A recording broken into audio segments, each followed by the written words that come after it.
최순실 씨와 정유라, 딸 정유라 씨의 얘기입니다. 입장 바뀐 모녀라는 제목을 달아봤습니다. 오늘 오후에 김경숙 신산업융합대학장, 그러니까 어떻게 보면 이제 최순실 씨 아주 가까운 것으로 알려진 1심에서 일단 죄를 받았죠. 그렇죠. 2년형을 받았는데요. 네. 지금 2심 재판이 진행 중인데 또 중요한 또 키포인트 점이 온 것 같습니다. 최순실이 이제 증인으로 출석할 가능성이 있고요. 예. 중요한 부분은 최순실이 김종 전 차관을 통해서 어떻게 청탁을 했으며 이런 부분들을 질문을 할 걸로 보이고 네. 아마 김경숙 전 학장 입장에서는 여기서 만약에 잘 질문이 돼서 뭔가 설득이 된다 그러면 무죄의 가능성 아니면 줄어들 가능성이 있는데 그렇지 않는다 그러면 사실은 2년 이상, 2년 가까나 이상이 되거든요. 중요한 타임이 아닌가 이렇게 보입니다. 두 사람이 지금 전부 다 이 대학사 입시 비리 관련해서는 실형을 선고받았잖아요. 네. 어떻게 하면 이게 뒤집어질 수가 있는 거예요? 두 사람이 증언이 서로 엇갈릴 수가 있어요? 한 명이 독박 쓴다고 표현하는 게 맞는지 모르겠는데 예. 한 명이 내가 다 했다라고 얘기하면 한쪽으로 몰릴 가능성은 배제할 수가 없습니다. 아니, 왜냐면 예. 아니, 딸을 부탁하는 건 엄마일 거고 그 얘기를 들어준 건 학장일 텐데 네. 둘 중에 한 사람이 빠져나갈 수가 있어요? 둘 다 무죄면 몰라도? 김종 전 차관을 통해서 했고 본인은 잘 인식할 수 없었다고 아마 그런 얘기를 할 거라고 생각이 들어요. 잘 몰랐고 몇 번 보지 않았고 학교를 위해서 했는 거지. 그래서 그걸 무죄가 아니라도 이건 양형이 떨어질 가능성이 있는 거거든요. 네. 최순실이 중요해요.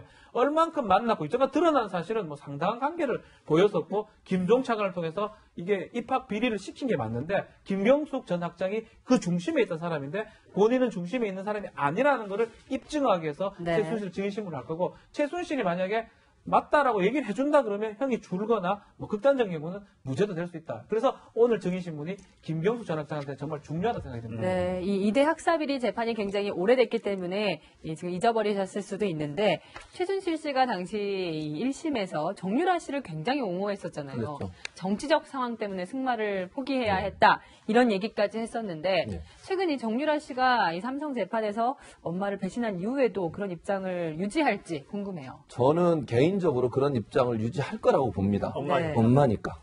그게 부모잖아요, 부모. 그러니까 충분히 본인은 그 얘기를 들었을 때 화가 날 수 있지만 그렇다고 해서 딸을 상대로 해서 본인이 살아남기 위해서 딸을 공격하거나 딸을 궁지에 몰아넣는 것은 저는 그렇게까지 아직 하지 않을 걸로 예상이 된다고 네. 보는데 그래서 아마 이제 재판의 증인으로 만약에 나오더라도 나올지 안 나올지 모르겠습니다. 나오더라도 딸에게 불리한 증언은 가능한 한 피하거나 답변을 안 하는 묵비권을 행사할 가능성이 있다고 봅니다. 왜냐하면 본인의 발언을 통해서 지금 어차피 본인은 처벌을 받아야 되는 상황이에요. 형량이 네. 늘어나 줄어나의 문제지 최순실이 처벌을 피할 수 있겠습니까? 그런 상황에서 딸까지 같이 끌고 들어오는 것 자체를 최순실이 피할 가능성이 있다고 봅니다. 그러니까 인간적으로 그 모녀에 관해 그 관계, 이 관계를 끊기는 상당히 힘들다고 보고요. 예. 유일하게 딸 하나 있고 저 딸을 얻는 게 얼마나 힘들었습니까? 예. 잘 아시는 것처럼 시험관 아이에서 얘를 가졌고 오랫동안 있다가 아이를 낳았기 때문에 정유라에 대한 특별한 감정이 있기 때문에 제가 볼 때는 그렇게 하지 않을 것 같고 저는 이제 김경숙 전 학장이 저렇게 하는 이유가 저는 그렇게 생각이 들어요. 최순실에게 부탁을 받았지만 본인은 그걸 수용하지 않았다. 아하. 이렇게 얘기할 수 있는 거 아니겠습니까? 최순실을 증인으로 당신이 나한테 겁박을 했지만 나는 정상적인 방법을 통해서 처리를 했을 뿐이지 그런 협박을 받았다고 내가 영향받은 게 아니고 또 김경수 전 학장이 지금 문제가 되고 있는 게 여러 가지 정부로부터 지원을 받았어요. 예.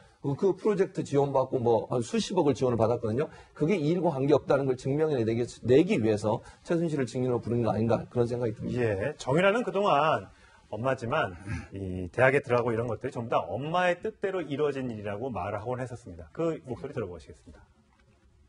저는 자퇴를 해달라고 말씀을 드렸는데 자퇴가 안 들어가요. 그걸 누구한테? 어머니한테 말도 그만한다는 얘기를 계속 드렸었거든요.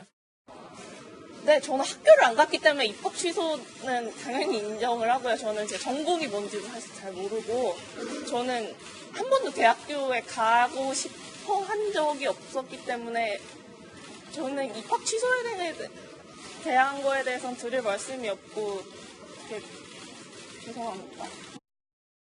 그래서 저 때도 계속해서 거듭해서는 엄마가 다 한 일이라고 얘기를 했었어요.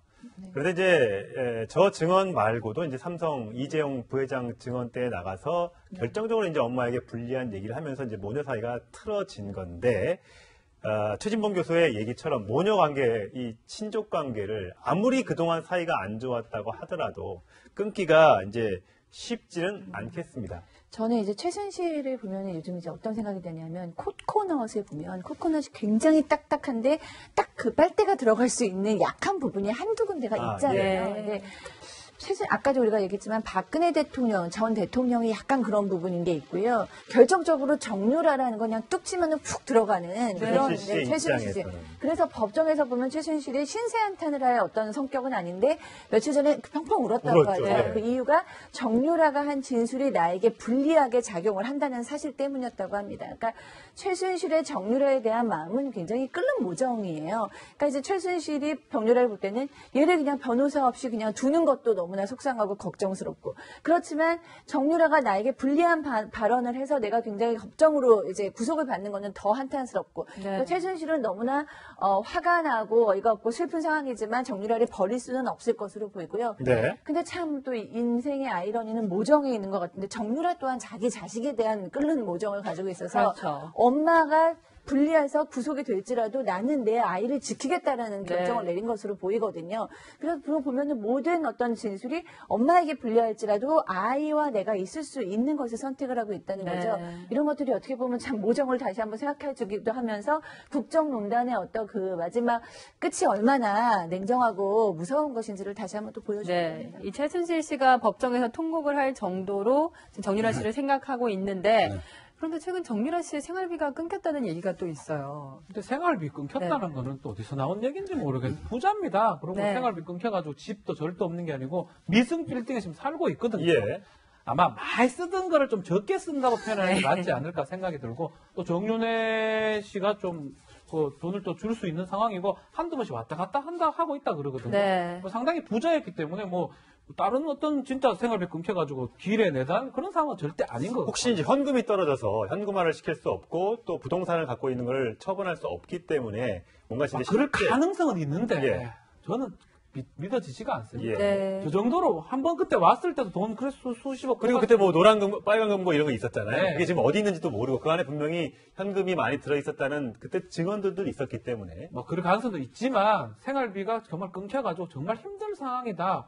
그렇게 보면 좀 어렵지 않을까 저는 뭐 제 개인 월급도 받았기 때문에 예금 계좌에 아직 좀 돈이 있을 가능성도 있겠어요. 그래서 외금 계좌를 만약에 뭐 네. 검찰이라든지 딴 데서 뭐 압류라고 가압류를 했으면 모르겠지만 그게 아니라고 했을 때는 네. 어느 정도 그 정도 대책은 좀 세워놨지 않을까 저는 그렇게 생각이 들고 이 정윤회 씨 측근에서 얘기했던 부분이거든요. 그래서 뭐 아주 100% 그렇다라고 보기는 좀 어렵지 않을까 생각이 듭니다. 네. 네. 과거로 돌아가서 최순실 씨와 박근혜 전 대통령이 40년 전에 만나지 않았었더라면 또 가까운 관례로 가서 만약에 정유라 씨가 승마를 하지 않고 본인이 초기에 했던 것처럼 음악을 계속했더라면 모르겠습니다. 또 음악농단이 있었을지는 모르겠습니다만 어쨌든 아버지 정윤회 씨는 엄마도 없이 이 딸을 돌봐야 되는 상황이지만 본인도 상황이 좀 녹록하진 않은 것 같습니다. 어쨌든 딸에 대한 안타까운 심정을 이렇게 표현했습니다. 들어보시겠습니다. 제가 성남 쪽에서는 좀 두각을 나타냈지. 그리고 기억이 나는데 중3 때 소원 그만둔다하겠다. 내가 생각하면 말이 많고 근데 아버지 엄마에 대한 힘들어했어. 이제 왕따를 많이 당했지.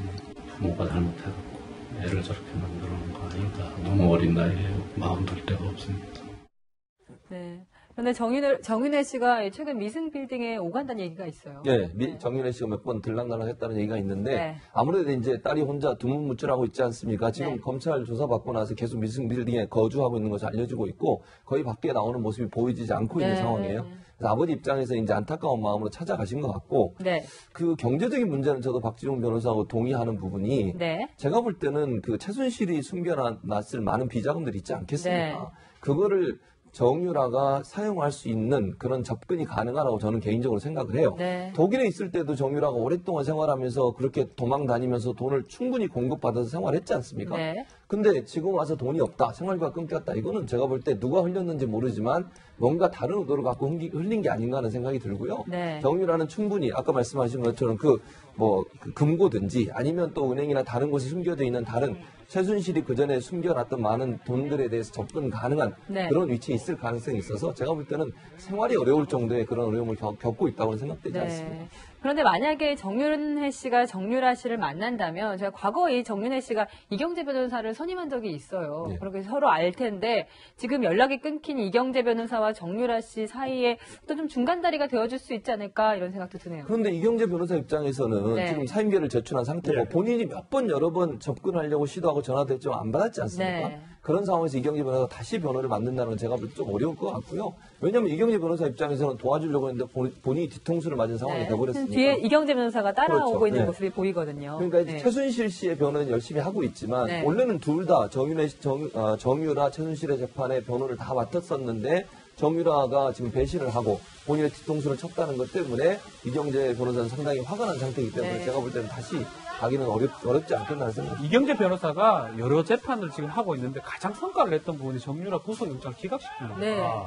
두 번이나 영장 청구된 거를 기각시켰기 때문에 그러네요. 이 재판 다 통틀어서 정말 거기서 두각을 좀 보였었는데 예. 네. 그렇게 잘했음에도 불구하고 재판에 불리한 증언을 깜짝 출연을 함으로써 아마 상당히 배신감을 느꼈지 않았을까 생각이 네. 들고요. 사임계를 제출했으면 이제는 돌아오선 강을 걷는 게 아닌가. 특별한 경우가 아니고는 다시 이제 뭐 돈을 엄청 많이 주면 또 모르겠지만 뭐 그게 아니고는 다시 선임하기 좀 어렵다. 이렇게 근데 이경재 변호사는 참 남편부터 부인, 싹 다 전 남편이죠? 네. 그다음 부인, 그다음 딸까지 가족을 이렇게 싹 이렇게 한꺼번에 변호하는 일이 아니, 그런 건 좀 다른데. 있습니다. 변호사가 그쪽 가족을 많이 알면 네. 좀 믿고 맡기면 그 사람한테 맡기는 거예요. 아마 저도 생각해 보면 정윤혜 씨 예전 그 문건 유축수 사건 아니 저 네. 때부터가 아니라 그때부터 이혼 소송 때부터 계속 맡은 거거든요. 예. 사실 너무 많이 알기 때문에 또 비밀이 많은 또 집안이기 때문에 비밀을 딴 데 흘리지 않고 이 사람한테만 맡기는 게 좋겠다 판단이 돼서 그래서 이경재 변호사가 계속 수임을 하고 있고 하는 게 아닌가 그렇군요. 생각합니다. 네. 네.